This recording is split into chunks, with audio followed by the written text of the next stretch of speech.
पर मुर्गी है, नीचे हाँ। मुर्गी है, उसके बाद आपको नीचे टंकी है दिखेगा। बड़ा सा। हाँ। तो टंकी में हम लोग वही जगह के बचत के अच्छा, करने के लिए टंकी बना के उसे मछली पालन करते तो हैं। ये जो टंकी का आइडिया था वो आपका ही था कि और कहीं से आप देखे थे? तो ये ओपन शेड और इसी पोल्ट्री फार्म में क्या डिफरेंस रहता है, मतलब क्या फायदा हो सकता है? जैसे कोई नया युवा अगर डायरेक्ट इसी पोल्ट्री फार्म में आना चाहे तो उसके लिए जो है आप क्या राय दे सकते हो उसके बारे में? तो जैसे आप पहले ओपन शेड था, ओपन शेड बनाने में लगभग कितना लागत आया होगा, और उसके बाद जो ये इसी पोल्ट्री फार्म में आप कन्वर्ट किए हैं तो उसके बाद जो है कितना लागत आया उसके बारे में बताइएगा।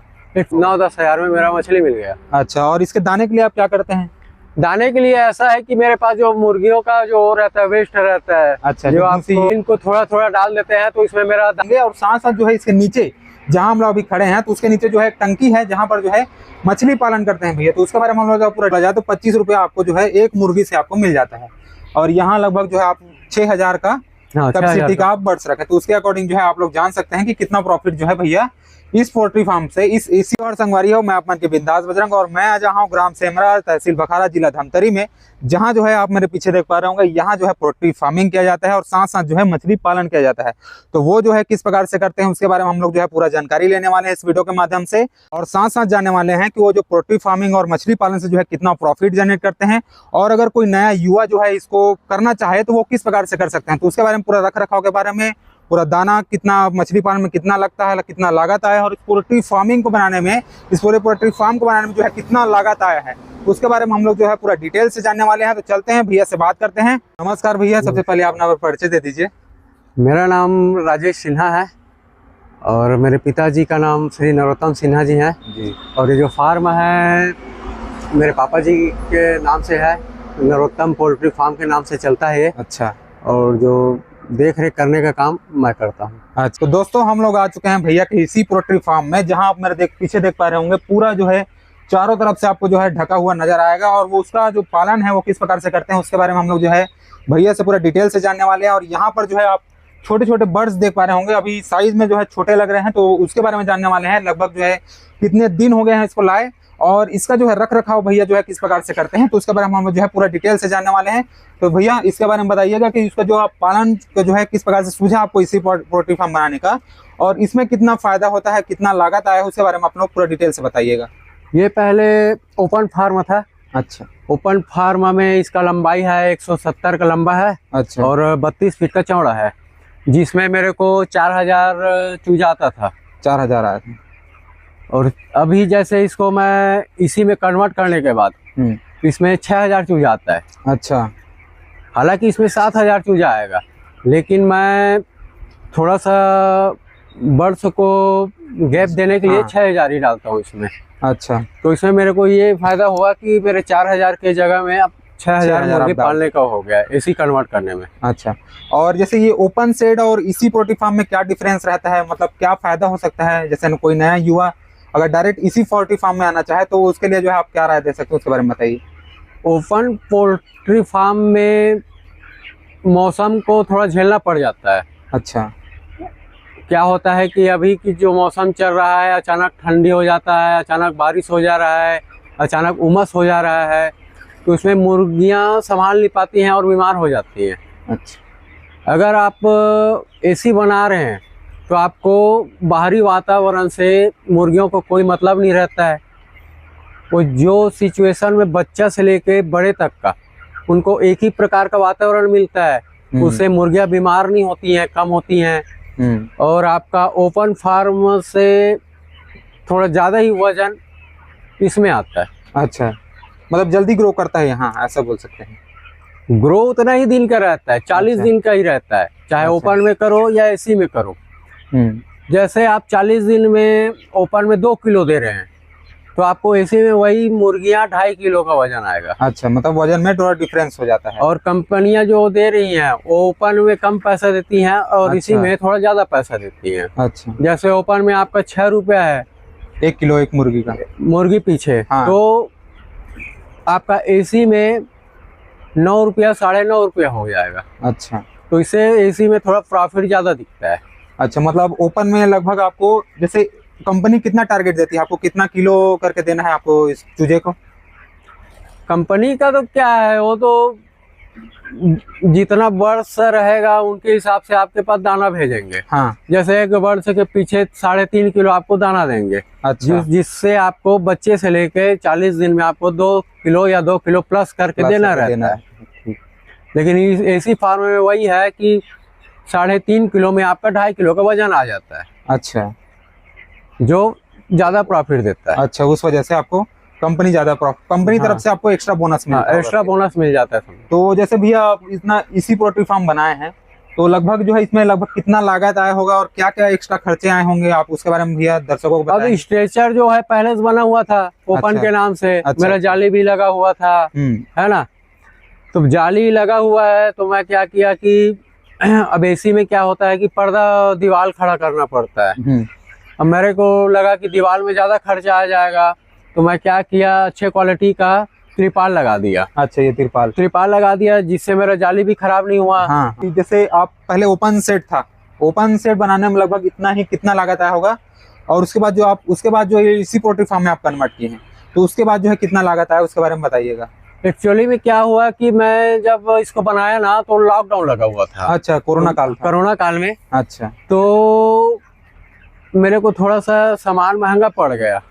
अच्छा, सामान मिलता नहीं था, तो इसलिए थोड़ा सा 10 लाख की लागत लग गया ओपन सेट बनाने में। सीट हो गया, पाइप हो गया। हाँ।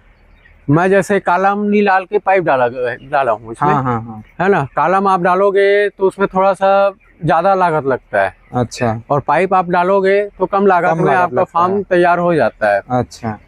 मेरे कोरोना काल के नाम से थोड़ा सा ज्यादा लागत लग गया, बाकी उतना लागत नहीं लगता है। अच्छा, और जैसे आप 10 लाख बताए हैं ओपन सेट पोल्ट्री फार्म बनाने का। हाँ। और इसका कैपेसिटी लगभग उस टाइम 6000 के आसपास था। 4000 के आसपास 4000 था। हाँ। फिर उसके बाद उस ओपन सेट को आप इसी पोल्ट्री फार्म में कन्वर्ट किए। हाँ। तो उस कन्वर्ट में जो है आपको कितना पैसा एक्स्ट्रा लगा है उसके बारे में बताइए। अभी मेरे को 1 साल हो रहा है इसको इसी में कन्वर्ट किए। अच्छा। जिसमें मैं जो निप्पल सिस्टम है, ये पानी का है ना। हाँ। ये हो गया आपका पंखा हो गया। हाँ। और आपका कूलिंग पैड हो गया। और आपका जनरेटर हो गया। हाँ। है ना। ये आपका 7-8 लाख रुपए में हो जाता है। जैसे आपने बताया कि लगभग जो है 8 लाख आपको इसी पोल्ट्री फार्म में कन्वर्ट करने में लगा है एक्स्ट्रा खर्चा। तो जैसे आप ऑडियंस लोग को बता सकते हैं कि लगभग जैसे आप पंखा लगाए हैं, जैसे ये कूलिंग पैड है और ये जो आपका पानी की सप्लाई है, लगभग जो है कितना लगा होगा उसके बारे में अलग अलग करके। इसमें मैं बहुत सारा चीज को जुगाड़ से किया हूँ। अच्छा। जिसमें मेरा का थोड़ा सा कम लागत लगा है। अच्छा। जैसे आपका निप्पल लाइन हो गया, जैसे पानी का लाइन हो गया। हाँ जी। इनको मैं कंपनी से ना खरीद, ये जो ऊपर का है, हाँ। कंपनी से ना खरीद के मैं मार्केट से खरीद लिया, है ना। तो ये कम रेट में मेरे को मिल गया। अच्छा। ये सिर्फ ये जो नीचे वाला पाइप का सपोर्ट के लिए बस रहता है। हाँ। इसको महंगा लेने से कोई मतलब नहीं है। अच्छा। तो इसमें आपका पैसा बच जाएगा। अच्छा। है ना। जैसे विंच सिस्टम आता है इसको उठाने के लिए। हाँ। ऐसे एक आता है विंच सिस्टम आता है ना। हाँ। तो वो अपने आप उड़ता है, एक ही जगह से आप उठा सकते हैं। उसको मैं नहीं लगाया। उसमें मेरा 30-35 हजार कम से कम बच गया। इसको क्या है भाई, 10 मिनट का काम है, खाली पीली ऐसे उठा देते हैं, पूरा उठा देते हैं, 10 मिनट में हो जाता है। तो उसी के लिए 30-35 हजार खर्चा करने से कोई मतलब नहीं है। और जैसे पंखा लगाए हैं आप, 4 पंखा आपको दिख रहा है यहाँ पर। हाँ। और जो कूलिंग पैड है, तो इन दोनों में लगभग कितना खर्चा आया होगा आसपास।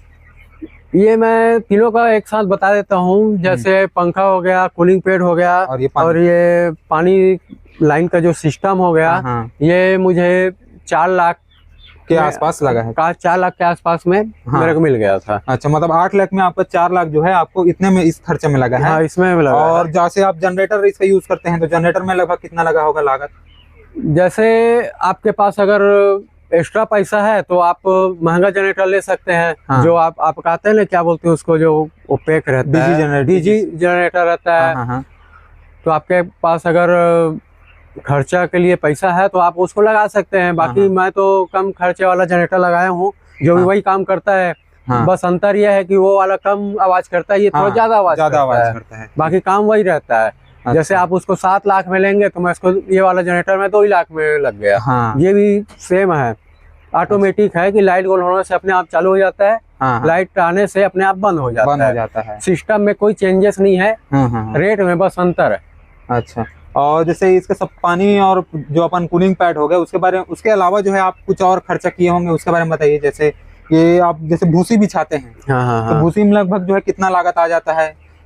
और ये जैसे दाना और चूजा तो आपको कंपनी प्रोवाइड करता है, हाँ, तो लगभग और कुछ बीमारी आ जाती है अपन चूजे को, तो उस टाइम जो है इसमें मेरा जैसे ये भूसी आप बोल रहे हैं, तो भूसी तो का रेट तो ऊपर नीचे होते रहता है, इसमें कोई वो नहीं है। कभी मेरे 5,000 में मिल जाता है, कभी 10,000 में मिल जाता है भूसी।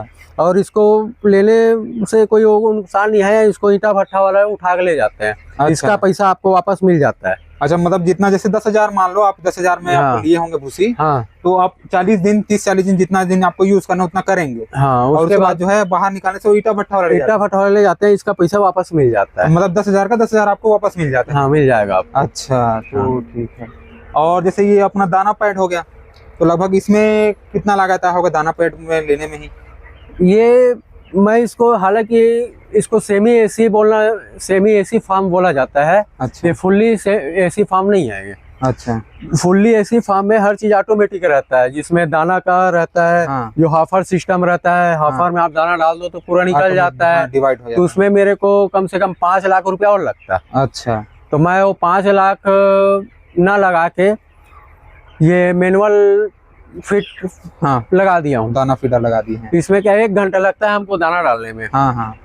तो अपन आपके पास जो है काम करने के लिए आप जैसे अकेले संभालते हैं कि आपके पास और कोई है काम करने साथ? मेरे पास एक लड़का रखा हूँ। अच्छा, उसके साथ बैठ के हम दोनों कर डालते हैं। अच्छा, ज्यादा मेहनत का काम नहीं रहता है। जी, ठीक ठीक। तो इस प्रकार से आप दाना जो है आपको कंपनी देता है?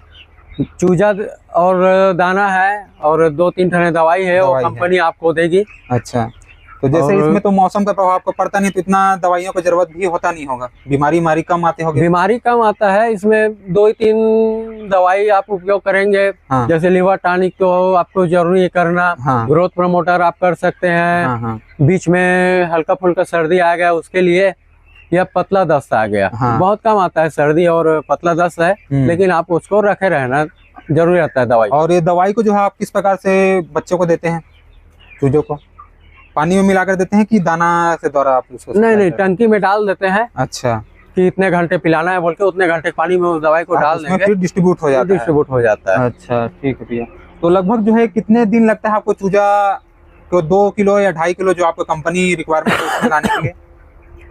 40 दिन में आपको 2.5 किलो तक का इसी फार्म है, 2.5 किलो तक का हो जाता है। और इसके प्रॉफिट के बारे में बताइएगा भैया, जैसे कितना एक मुर्गी से आपको जो है कितना प्रॉफिट निकलता होगा?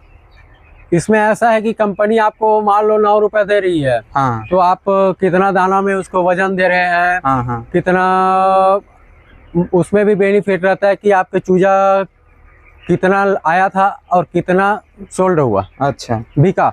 हाँ, हाँ। तो उसमें जैसे आपका मोडलिटी कम हुआ है तो उसका भी बेनिफिट मिलेगा। हाँ, हाँ। आपका 3.5 किलो के हिसाब से दाना मिला एक मुर्गी के पीछे। हाँ। आप कम दाना में वजन दे दिए। हाँ। उसका बेनिफिट मिलेगा। अच्छा, जैसे मार्केट में अगर मुर्गियां ज्यादा रेट में बिक रही है तो उसका भी थोड़ा सा बेनिफिट आपको मिलेगा। अच्छा, मतलब ऐसे करके आपको 13 रुपए 14 रुपए मिल जाता है एक मुर्गी से लगभग जो है किलो पीछे। हाँ, पड़ जाता है 1 किलो पीछे। हाँ। तो लगभग आप जो है 2 किलो का निकालते हैं? हाँ, 2 किलो का निकालते हैं। तो 2 किलो के लगभग जो कितना रुपए लग जाता है एक मुर्गी में, कितना प्रॉफिट आ जाता होगा? अब जैसे आप 2.5 किलो का ले लीजिए। हाँ। मैं मोटा मोटा करूंगा तो मान लो जाए 14 रुपए में। 14 रुपए। हाँ, तो 14 रुपए किलो में कितना हो गया? 14 दूनी 28। 28 रुपए मिल गया। 28 रुपए। इस टाइप से आपको। अच्छा, मतलब आपको 25 से लगभग जो है मिनिमम हाँ। बोला जाए तो 25 रुपए आपको जो है एक मुर्गी से आपको मिल जाता है। और यहाँ लगभग जो है आप 6,000 का कैपेसिटी का आप बर्ड्स रखे, तो उसके अकॉर्डिंग जो है आप लोग जान सकते हैं कि कितना प्रॉफिट जो है भैया इस पोल्ट्री फार्म से, इस एसी पोल्ट्री फार्म से जनरेट कर पा रहे होंगे। तो अब चलते हैं हम लोग जो है तालाब पास। तालाब में जो है भैया मछली पालन भी करते हैं, और किस प्रकार का मछली पालन कर रहे हैं उसके बारे में हम लोग जो है जानकारी लेते हैं। फिर अपन जो है डबल मंजिला जो ओपन सेट पोल्ट्री फार्म है उसके बारे में हम लोग जो है भैया से जानने वाले हैं। तो चलते हैं फिर उस साइड। इसी पोल्ट्री फार्म से आप बाहर आ गए हैं, और यहाँ पर आप सामने मेरे पीछे देख पा रहे होंगे कि आपको एक तालाब नजर होगा। यहाँ भी जो है भैया मछली पालन करते हैं। तो दोनों को किस प्रकार से मैनेज करते हैं और मछली पालन में क्या मछली डाले हैं उसके बारे में हम लोग पूरा डिटेल से जानते हैं। तो भैया इसके बारे में बताइएगा कि इतना लंबाई चौड़ाई कितना है और क्या मछली डाले हैं, और किस प्रकार से जो है छोटा बच्चा जो हेचरी है वो कहाँ से आप लाते हैं उसके बारे में बताइएगा। ये जो है तालाब जगह के नाम से मैं छोटा सा बना दिया हूँ। अच्छा, इसमें हमारे पास में ही दिमाग में आपका मछली का हैचरी है, वहाँ आपको सभी प्रकार से सरकारी हैचरी है वो, हाँ, आपको सभी प्रकार से कम दामों में आपको वहाँ से बच्चा प्राप्त हो सकता है। अच्छा, तो यहाँ लगभग जो है कितना बच्चा डाले हैं और कौन सा मछली डाले हैं? यहाँ अभी मैं तलबिया के साथ साथ रूहा कतला भी डाल दिया हूँ। अच्छा, ज़्यादा नहीं डाला हूँ, 3-4 हजार बच्चा डाल दिया हूँ। तो भैया जैसे आप 3-4 हजार डाले हैं तो उसका लगभग कॉस्ट आपको जो है कितना पड़ा होगा इसका? अब दिमाग से अगर खरीदते हैं ना तो सरकारी है, आपको कम खर्चे में हो जाता है। जैसे अच्छा। वहाँ साइज के हिसाब से कि आप कितना छोटा बच्चा ला रहे हैं, तो उसके हिसाब से आपको वहाँ कॉस्ट पड़ेगा। अच्छा, तो जैसे आप 3,000-4,000 लाए हैं, हाँ। तो जैसे अलग अलग क्वालिटी का मछली लाए, जैसे तलेबिया लाए हैं, रोहा कतला लाए हैं, तो इसमें भी जो आपको जो है छटनी होता होगा, रेट अलग अलग रहता होगा दोनों का? वो ज्यादा अंतर नहीं रहता है, साइज में अंतर रहता है कि आप छोटा, जैसे आप फिंगर साइज ला रहे हैं तो हाँ। आपको 4 रुपए पड़ेगा एक। अच्छा, उससे छोटा लाया तो 3 रुपए पड़ेगा, उससे छोटा हाँ। लाया तो 2 रुपए पड़ेगा। आपके ऊपर है कि आपको अच्छा। कितना बड़ा मछली का जरूरत है, आपको कितना बड़ा मतलब बच्चे का जरूरत है, हाँ हाँ, तो उसके हिसाब से आपको वहाँ से वो मिल जाएगा। और लगभग आप लोग लगभग आपको कितना लागत आया होगा 3-4 हजार और लाने में, मछली लाने में? अब मैं 3 रुपए में लाया था और 3,000 मेरे पास बच्चा है। अच्छा, 3 रुपए के हिसाब से 9-10 हजार का कॉस्ट आया। 9-10 हजार में मेरा मछली मिल गया। अच्छा, और इसके दाने के लिए आप क्या करते हैं? दाने के लिए ऐसा है कि मेरे पास जो मुर्गियों का जो रहता है, वेस्ट रहता है, अच्छा, जो आपको रहता है, हाँ हाँ हाँ, वह इनको थोड़ा थोड़ा डाल देते हैं, तो इसमें मेरा दाना का लागत कम लग जाता है। अच्छा, दाना मतलब आपको ज्यादा रिक्वायरमेंट का जरूरत नहीं पड़ता? दाना ज्यादा डालने का जरूरत नहीं रहता है। अच्छा, जब ये मेरे पास नहीं रहता है तभी मैं दाना डालता हूँ। तो उस टाइम जो है कौन सा दाना लाते हैं आप इसके लिए? ये फिश के लिए अलग से दाना आता है, हम लोग अच्छा। मुर्गियों से अलग रहते हैं उनका दाना। हाँ हाँ हाँ, तो इसको जो है आपको अलग से मार्केट से मिल जाता है। अच्छा, तो जैसे आप 3-4 हजार डाले हैं और लगभग जो है इसको कितने महीने तक आप बड़ा होने देते हैं, कितने किलो तक आने देते हैं, फिर उसके बाद निकालते हैं? ये आप 6 महीने में आपका 1 किलो आ जाएगा। 6 महीने में आपको 1 किलो दे देते हैं मछली? 6 महीने में अच्छा से आप खिलाओगे, अच्छा से दौड़ाओगे, हाँ हाँ हाँ, वो आपके ऊपर है। अगर आप तालाब में जितना ध्यान दोगे तो उतना ही अच्छा से वजन ग्रोथ करेगा। अच्छा, तो लगभग जो है आपको इससे कितना प्रॉफिट जनरेट हो जाता होगा जैसे 6 महीने में? अब ऐसा है कि प्रॉफिट का है कि मेरा छोटा सा तालाब है, हाँ हाँ, इसमें बगुला लोग आते रहते हैं, उसे थोड़ा सा सांप वगैरह मेढक भी है, तो मेरा बहुत सारा मछलियों का नुकसान हो जाता है। अच्छा, तो ये मान के चलो मैं इसमें अभी तक उतना प्रॉफिट नहीं कमाया हूँ। इसमें मेरा ध्यान ही ज्यादा नहीं रहता है, मैं मुर्गियों में ज्यादा ध्यान देता हूँ, है ना। तो हाँ। इसलिए मैं इसका प्रॉफिट क्या है, जैसे मैं 10,000 का मान लो चूजा बच्चा ला रहा हूँ, तो 25-30 हजार मेरे को 6 महीने में मिल जाता है, एक्स्ट्रा प्रॉफिट मिल जाता है। इसमें क्या है, कोई मेहमान आ गया घर में, हाँ। खाने के काम आ गया तो ज्यादा यूज होता है। अच्छा। मेरा वो नहीं रहता है कि इसमें भी पैसा कमाऊं, ऐसा हाँ, नहीं है इसमें। मतलब शौक से पाले हैं आप? शौक से पाले हैं, कोई आ गया हाँ। तो दे दिए निकाल के। अच्छा, मतलब जैसे थोक में जैसे कोई बाहर बेचता है तो ऐसे टाइप से आप सेल नहीं कर रहे हैं इसका? हाँ, जैसे बहुत सारा हो गया है, बड़ा हो गया है, तो किसी को बुला के थोक में भी दे देते हैं। थोक में भी दे देते हैं? जितना मिल जाए पैसा उस टाइप से हम लोग दे अच्छा। देते हैं। मेरा जो मेन काम है वो आपका पोल्ट्री फार्म का है। तो आपका दाना का लागत भी आपको जो है इससे ज्यादा देना जरूरत नहीं पड़ रहा है मछलियों को, क्योंकि आप जो पोल्ट्री फार्मिंग का जो वेस्ट है, हाँ, उससे आप उसमें डाल के पोल्ट्री का जो वेस्ट है, हाँ। उसी को डाल के मैं काम चला लेता हूँ। हाँ, ज्यादा दाना डालने की जरूरत नहीं पड़ता है। अच्छा, तो आप जो है, तो दोस्तों आप लोग जैसे देखे होंगे तालाब से भी जो है आप थोड़ा मोटा मोटी 20-30 हजार जो है भैया भी यहाँ से जनरेट कर पा रहे होंगे, और अपना जो पोल्ट्री फार्मिंग है उससे जो है अपना अलग से जनरेट कर रहे हैं प्रॉफिट।